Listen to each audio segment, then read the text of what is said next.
untuk menyatakan berhenti.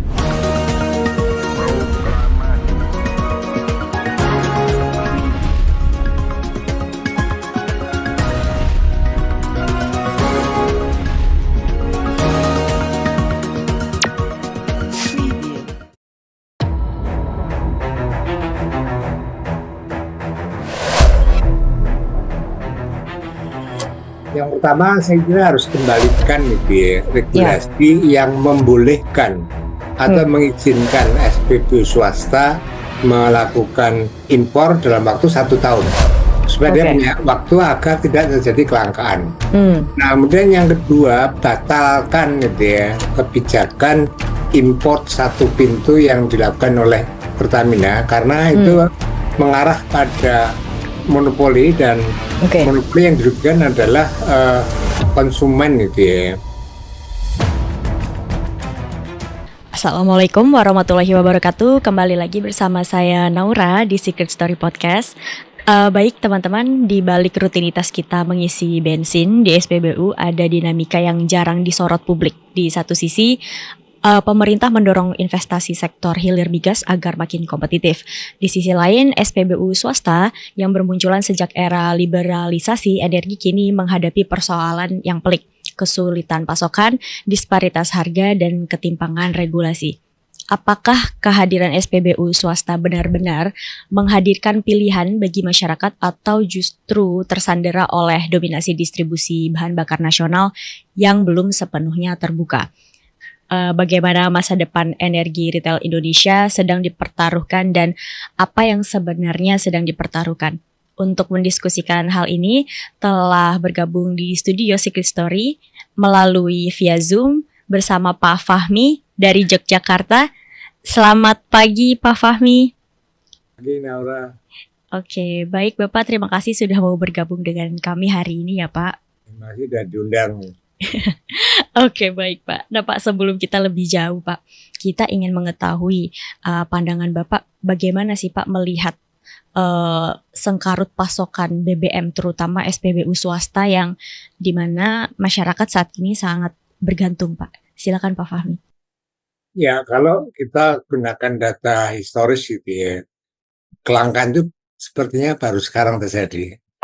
Sebelumnya belum pernah terjadi sama sekali gitu ya, kelangkaan di SPBU swasta tadi, tapi baru sekarang. Nah, penyebabnya menurut saya bukan karena terbatasnya kuota yang ditetapkan oleh pemerintah gitu ya, tapi penyebabnya menurut saya karena perubahan regulasi itu terkait dengan periode untuk impor itu ya, bagi SPB swasta. Kalau di aturan sebelumnya itu periodenya itu 1 tahun, gitu ya. Jadi selama 1 tahun SPB swasta itu boleh melakukan impor tadi dari berbagai sumber, tidak harus dari Pertamina itu ya. Nah, tetapi sebelum kelangkaan itu diubah gitu ya, dari 1 tahun menjadi 6 bulan. Kemudian setiap 3 bulan harus ada evaluasi dan kemudian mengajukan izin lagi. Nah, proses izin dan evaluasi tadi itu sepertinya 6 bulan sangat mepet gitu ya, atau bahkan tidak cukup gitu ya. Pada saat izin baru belum keluar, itu persediaan BBM di SPBU swasta itu sudah menipis. Sudah habis gitu ya, sehingga terjadilah kelangkaan itu. Itu saya kira penyebab kelangkaan di SPB swasta yang sebelumnya bukan jarang terjadi ya, hampir tidak pernah gitu ya, baru sekarang ini Laura. Betul, berarti memang terkait dari regulasinya ya Pak ya, sebenarnya regulasi dan kebijakannya. Saya membuat dugaan itu ya, analisis sebagai akademisi, saya membuat hipotesis itu. Sepertinya perubahan regulasi tadi itu by design gitu ya, memang supaya terjadi kelangkaan, atau saya mengatakan gitu ya, bahwa kelangkaan itu memang dibuat by design dengan perubahan aturan tadi. Nah, tujuannya apa? Setelah terjadi kelangkaan, maka Menteri SDM Bahlil kemudian dalam tanda petik agak memaksa gitu ya, untuk membeli atau impor satu pintu tadi itu ya, melalui Pertamina. Nah, memang ketersediaan dari Pertamina itu berlimpah itu ya, artinya sangat mencukupi itu ya. Nah, tetapi itu tidak mudah itu ya bagi Betul. swasta untuk membeli dari Pertamina karena selama ini mereka diberikan kebebasan. Tadi dikatakan bahwa memang masuknya SPB swasta di Indonesia itu ya, itu karena ada liberalisasi khususnya menjual BBM non subsidi gitu ya. Nah, Ya. dengan liberalisasi dia bebas untuk membuka di kota manapun, kemudian juga bebas untuk mengimpor dari negara manapun, dan bebas untuk menetapkan harga. Nah, selama ini SPB swasta itu menggunakan beberapa sumber itu ya, Ya. sehingga dia menetapkan semacam portofolio dalam pengadaan BBM tadi dari beberapa sumber yang tujuannya agar apa? Agar pembelian tadi itu dengan harga yang murah gitu ya. Iya, iya, betul. Termasuk tadi misalnya kalau Shell atau BP, ya dia beri dari kilangnya Shell atau BP yang mesti harganya lebih murah. Nah, agar dia akan memperoleh margin dari strategi tadi gitu ya. Karena margin di SPB itu sangat kecil, sangat tergantung dari em, kemampuan untuk bersaing, kemampuan untuk menyediakan BBM dengan kualitas yang baik, kemudian dia harus apa, memberikan service excellent gitu ya. Itu Betul. yang menyebabkan dia masih dapat profit gitu ya. Tapi Oke. karena kemudian dalam tanda petik tadi ada by design untuk dilangkakan, kemudian dipaksa untuk beli ke Pertamina, ya ini timbul masalah gitu ya. Betul. Oke. Nah, Pak Fahmi, menurut Pak Fahmi sendiri ya, mengapa hingga saat ini masih ada keluhan dari pengusaha SPBU swasta terkait sulitnya mendapatkan pasokan BBM non subsidi secara stabil gitu, Pak? Nah, kemarin yang dikatakan oleh Bahlil itu kan katanya sudah ada kesepakatan itu ya, bahwa semua SPB swasta membeli dari Pertamina. Kemudian Pertamina langsung mengadakan kalau nggak salah sekitar 100.000 barrel gitu ya. Iya. Nah, ternyata kesepakatan tadi itu tidak bisa diterapkan gitu ya. Karena ada BBM yang dijual Pertamina itu mengandung etanol sekitar 3,5% gitu ya. Oke. Sehingga mereka menolak. Dan saya kira nanti masalah harga juga akan cukup sensitif gitu ya, sehingga menurut saya akan sulit untuk mereka sepakat membeli dari Pertamina itu ya. Nah, lagi-lagi saya membuat analisis gitu ya, penolakan terhadap etanol, menurut saya itu hanya alasan yang dicari-cari agar dia tidak beli dari Pertamina itu ya. Oke. Karena dia sebenarnya nggak mau beli dari Pertamina, pasti harganya lebih mahal karena Pertamina itu kan juga bisnis NTT gitu ya, yang pasti akan memungut margin tadi. Betul. Nah, sehingga perkiraan SPB swasta, harga di Pertamina itu pasti lebih mahal dibanding pada saat proses pengadaan portofolio dari berbagai sumber tadi. Nah, saya kira kesepakatan harga ini saya kira nanti juga akan menimbulkan masalah baru dan akhirnya SPB swasta nggak mau beli dari Pertamina itu. Jadi masalah adanya etanol, masalah harga itu menurut saya alasan yang dicari-cari agar dia tidak beli dari Pertamina dan kemudian diizinkan impor kembali dari berbagai sumber tadi, Naura. Oke. Nah, Pak, kalau begitu berarti bagaimana sebenarnya mekanisme distribusi BBM kepada SPBU swasta sebenarnya ini bekerja gitu, dan siapa sih aktor utama yang mengendalikan rantai pasoknya gitu, Pak? Nah, sesungguhnya Pertamina menurut saya juga sangat dirugikan gitu ya, dengan adanya kebijakan impor BBM satu pintu tadi gitu ya. Nah, kemarin misalnya Pertamina sudah terlanjur beli 100.000 barrel, ternyata nggak ada yang beli. Nah, ini kan Pertamina sudah terlanjur mengeluarkan biaya dia untuk biaya pembelian, kemudian saya kira biaya logistik, transportasi, dan juga inventory cost yang saya kira cukup tinggi. Gitu. Kalau tidak ada yang beli kan dia harus menanggung biaya tadi. Nah, itu sebenarnya kan dirugikan gitu ya. Nah, Pertamina kan sesungguhnya ya menjalankan perintah dari Menteri SDM gitu ya. Jadi regulasi tadi itu yang mengeluarkan adalah Kementerian SDM yang tujuannya nggak jelas juga karena Bahlil tidak mengatakan dengan apa eksplisit gitu ya apa Yap. sih yang ditempuh tadi gitu ya. Hmm. Nah, tapi beberapa eh, signal yang diarahkan tadi itu kan akan tata kelola tadi akhirnya akan menempatkan Pertamina sebagai atau untuk monopoli gitu ya, Oke. terutama dalam pengadaan tadi. Nah, cuman itu kan nggak dikatakan, Bali hanya mengatakan bahwa BBM itu termasuk barang publik yang harus dikuasai dan dikendalikan oleh negara melalui Pertamina. Bali Ya. mengatakan itu, tapi dia tidak secara eksplisit itu dan itu dibantah juga oleh Pertamina bahwa Pertamina tidak ingin memonopoli. Itu Oke. nggak jelas jadinya itu ya. Iya, betul. Tapi apakah benar Pak ada ketergantungan tinggi SPBU swasta terhadap pasokan dari Pertamina Patraniaga? Dan bagaimana dampaknya terhadap fleksibilitas bisnis mereka, Pak?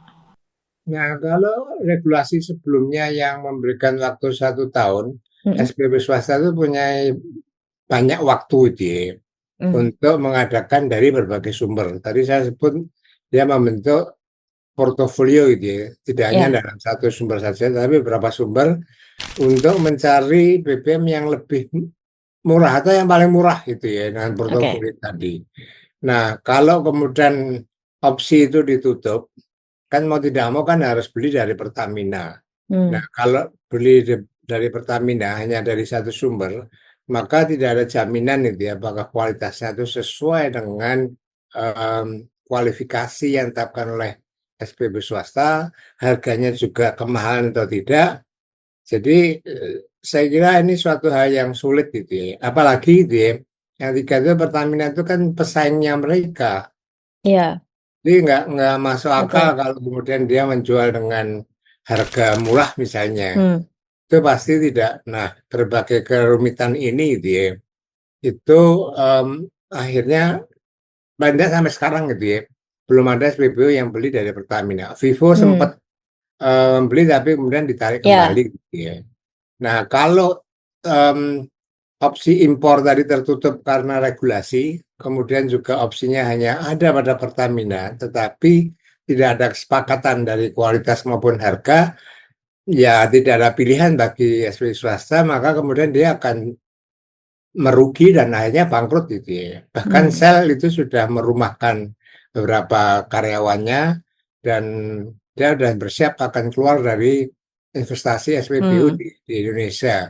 Nah, Oke. ini saya kira dampak yang kurang baik gitu ya Ya. bagi perekonomian Indonesia gitu ya.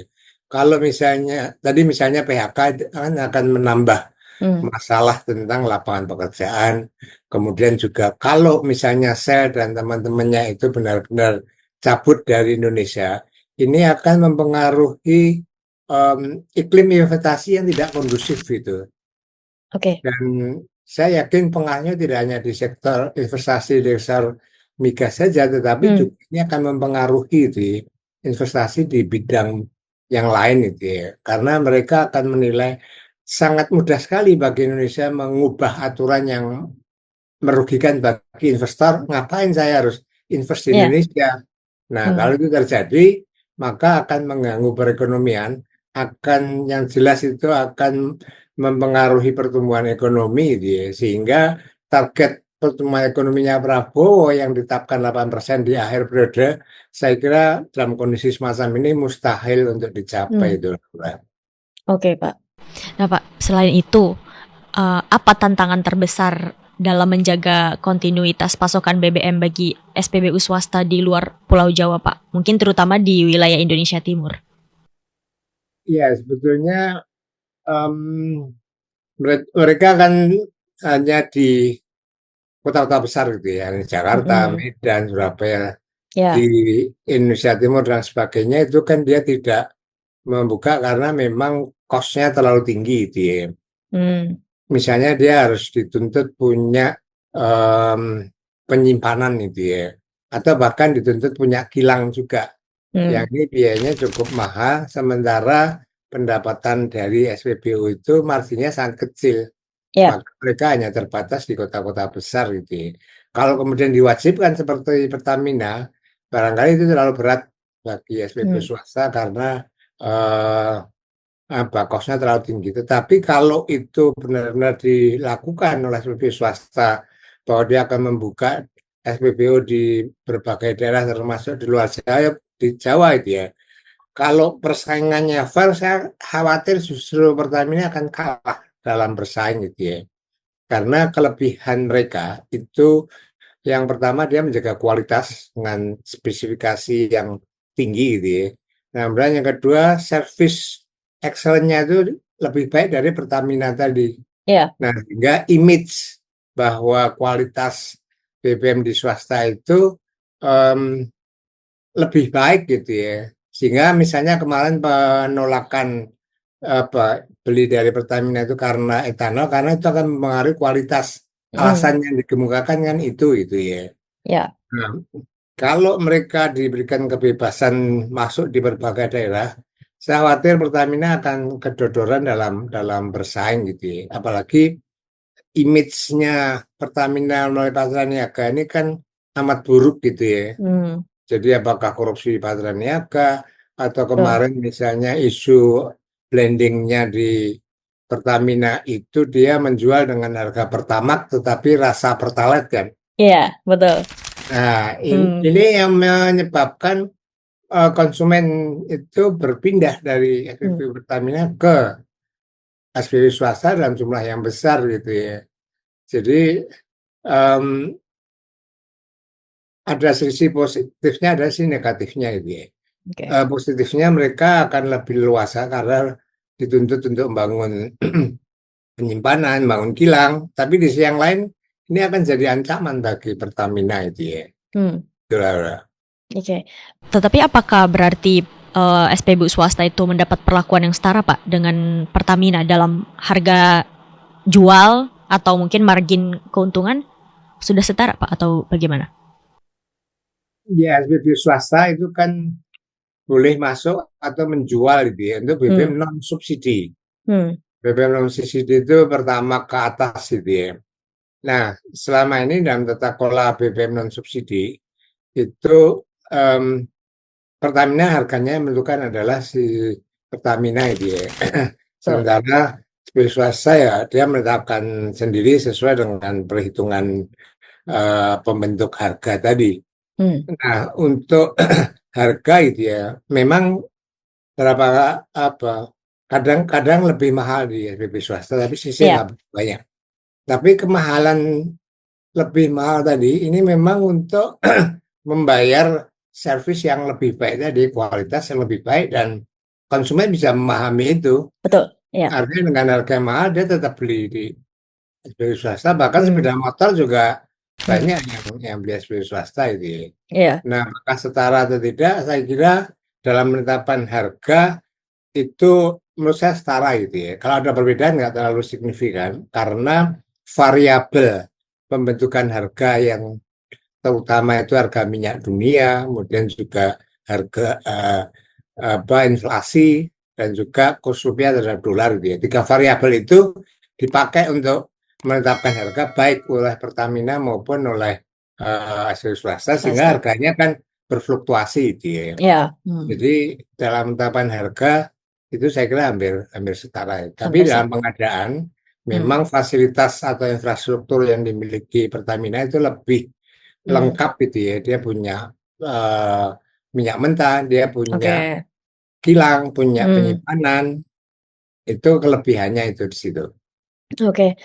Pak Fahmi, sejauh mana keberadaan SPBU swasta ini ya benar-benar menciptakan iklim kompetisi sehat di sektor hilir migas nasional, Pak? Iya, dengan adanya SPBU swasta itu ya, paling tidak konsumen itu punya pilihan.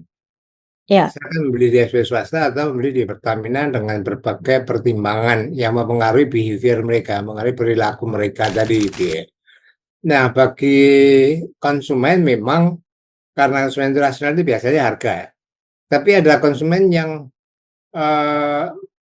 mementingkan variabel lain itu ya. Ya. Jadi misalnya ada karena kualitas atau juga layanan, meskipun harganya lebih mahal gitu. Jadi itu variabel yang digunakan oleh SPB swasta agar dapat bersaing gitu ya. Kalau dari segi jumlahnya di Jakarta saja itu tidak lebih 5% ya tidak salah gitu ya. Oke. SPB swasta itu dikepung oleh SPB Pertamina itu ya, dan Iya. jumlah yang sangat besar tadi, tapi mereka bisa bersaing dengan baik gitu ya. Dan untuk untuk produk BBM non subsidi tadi itu memang harus bersaing gitu ya, dan persaingan tadi diawasi oleh KPPU gitu ya. Nah, ya. Persaingan yang sehat dan seterusnya gitu ya. Oke. Pak, terkait one price policy BBM ya Pak, bagaimana pengusaha SPBU itu menilai terkait kebijakan itu? Maksudnya apakah membantu atau justru menekan ruang bisnis mereka Pak? Saya kira menekan bisnis mereka itu ya. Kalau one Oke. price misalnya dalam hal pengadaan atau dalam hal harga jual seperti yang ditetapkan oleh pemerintah, ditetapkan oleh SPB swasta untuk Ya. BBM subsidi itu kan atau harganya satu harga di seluruh Indonesia itu ya. Nah, bagi Pertamina itu bisa dilakukan itu ya, karena dia punya infrastruktur. Nah, kemudian juga selisih biaya pengiriman misalnya itu yang bayar adalah pemerintah melalui subsidi dan kompensasi. Iya. Nah, kalau swasta harus menetapkan one price itu ya, selisih biaya misalnya biaya transportasi di Jakarta dengan Papua itu kan berbeda itu ya. Beda. Nah, itu Pertamina itu yang nanggung pemerintah, jadi dia enak saja menetapkan harga sama itu ya. Tapi untuk swasta, kalau selisih tadi harus dibiayai sendiri ya saya kira bangkrut mereka itu ya, dan akan melakukan itu. Oke. Ya. Ya, Pak, bagaimana peran BPH Migas dan Kementerian SDM dalam menjaga keseimbangan kepentingan antara badan usaha milik negara dan badan usaha swasta di sektor hilir, Pak, hari ini? Kira tata kelola bisnis yang ada di migas di hulu maupun di hilir itu kan yang menetapkan adalah Kementerian SDM yang sangat dominan itu ya. Betul. Sementara Pertamina itu kan sebagai operator. Nah, pengawasnya itu BPH Migas tadi. Nah, hanya di Kementerian SDM yang sangat dominan tadi, ini kadang-kadang perubahan peraturannya itu nggak jelas gitu ya. Justru akan melemahkan dari investasi yang ada di Indonesia itu ya. Masih bias ya Pak ya berarti ya tuh. Bias, betul. Nah, sementara BPH Migas yang mempunyai peran dalam pengawasan itu juga punya nggak berperan cukup perannya lemah gitu ya. Dia hanya memastikan bahwa distribusi minyak migas itu ada di seluruh Indonesia. Hanya itu saja itu ya. Untuk yang lainnya kualitas dan sebagainya dia tidak lakukan itu, selain juga dominasi dari Kementerian SDM gitu ya, terutama pada saat menterinya SDM itu si Bahlil gitu ya. Saya kira banyak kebijakan yang menurut saya blunder gitu ya. Betul. Bahkan di media saya katakan kalau terlalu sering blunder ini akan menurunkan reputasi dari pemerintahan Prabowo itu ya.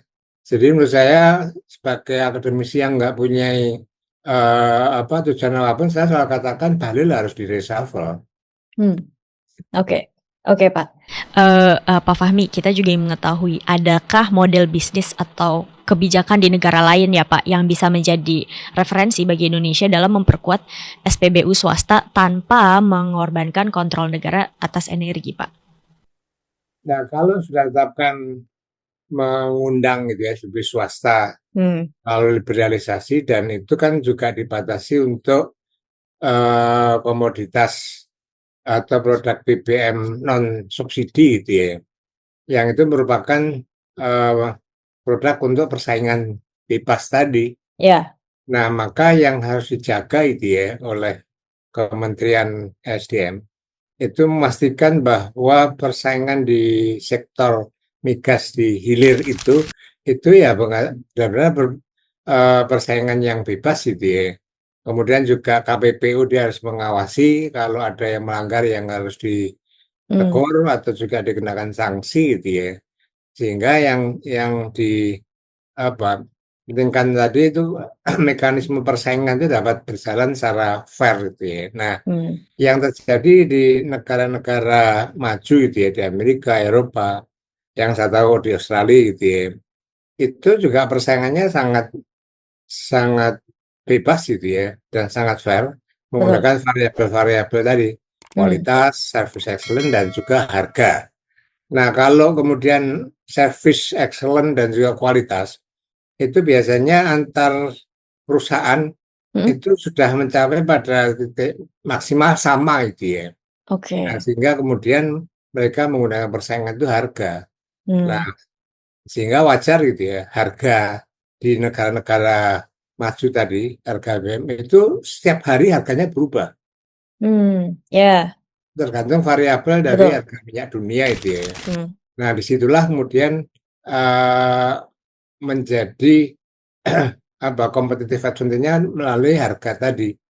Nah, itu bisa terjadi karena ada sistem persaingan yang berjalan dengan baik, sangat fair, tidak ada membedakan itu ya.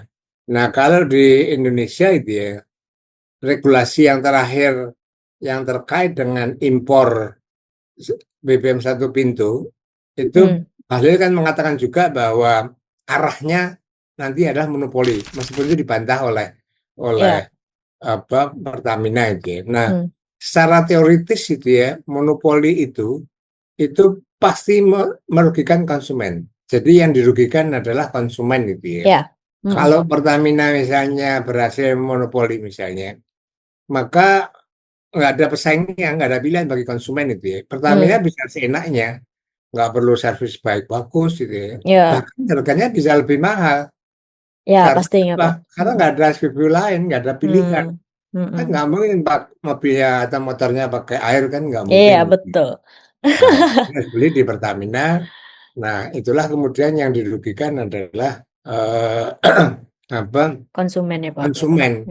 Nah, oleh karena itu gitu ya, melalui podcast ini gitu ya, saya berharap gitu ya, solusi yang harus diatasi atas hiruk pikuk ini, yang pertama saya kira harus kembalikan gitu ya, regulasi yang membolehkan atau mengizinkan SPBU swasta melakukan impor dalam waktu 1 tahun, supaya dia punya waktu agar tidak terjadi kelangkaan. Nah, kemudian yang kedua, batalkan gitu ya, kebijakan import satu pintu yang dilakukan oleh Pertamina, karena itu mengarah pada monopoli, dan monopoli yang dirugikan adalah konsumen gitu ya.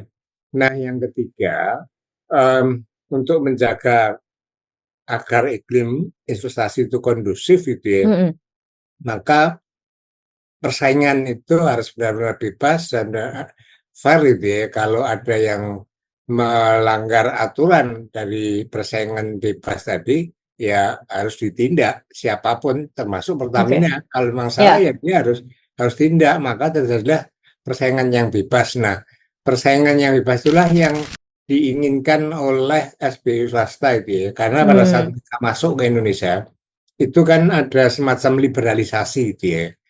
Jadi mereka boleh membuka SPBU di berbagai daerah, kemudian boleh membeli dari berbagai sumber, dan yang ketiga boleh menetapkan harga yang berubah. Itu yang menjadi dasar mereka masuk investasi ke Indonesia. Tapi kalau 3 hal tadi itu kemudian dibatasi oleh aturan pemerintah, ya mereka nggak sanggup dan pasti dia akan keluar dari Indonesia.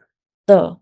Oke, baik Pak. Berarti itu tadi ya Pak ya, mungkin dari Pak Fahmi idealnya gitu ya Pak, seharusnya desain kebijakan pemerintah itu agar tidak hanya bersaing sehat, tetapi bisa berkontribusi terhadap ketahanan energi nasional kita juga ya Pak ya. Betul sekali. Jadi saya kira komitmen Prabowo untuk mencapai ketahanan energi ke kedaulatan energi gitu ya, Iya. itu saya kira tidak hanya dilakukan oleh Pertamina itu ya. Pertamina nggak sanggup untuk itu. Iya. Nah, maka sesungguhnya meskipun SPB swasta itu pesaing gitu ya, tapi menurut saya dia lebih pada sebagai partner gitu ya, dalam rangka untuk menjaga tadi Betul. ketahanan energi yang itu dibutuhkan oleh seluruh rakyat Indonesia gitu ya. Karena kalau terjadi masalah terhadap ketahanan energi, misalnya beberapa terjadi antrian di berbagai SPBU, Iya.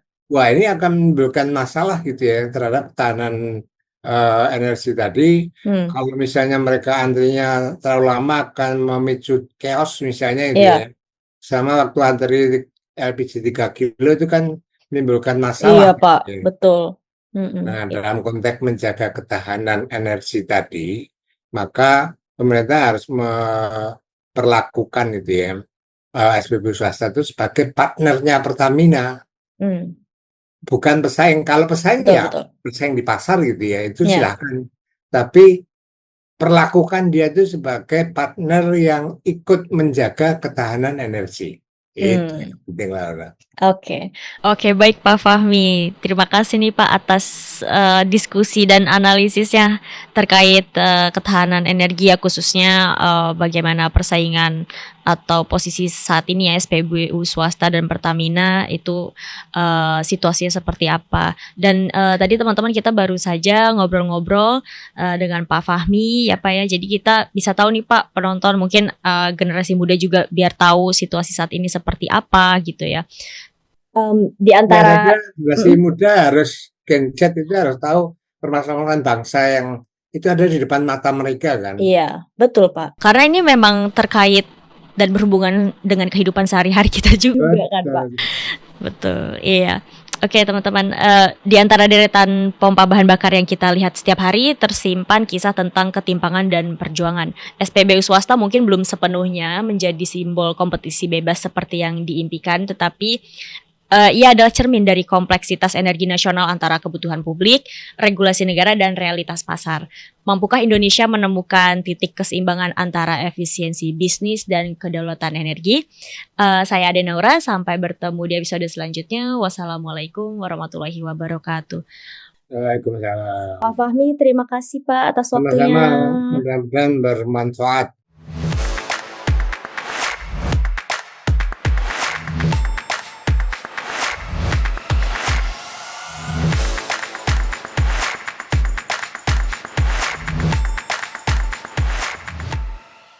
Untuk menyatakan berhenti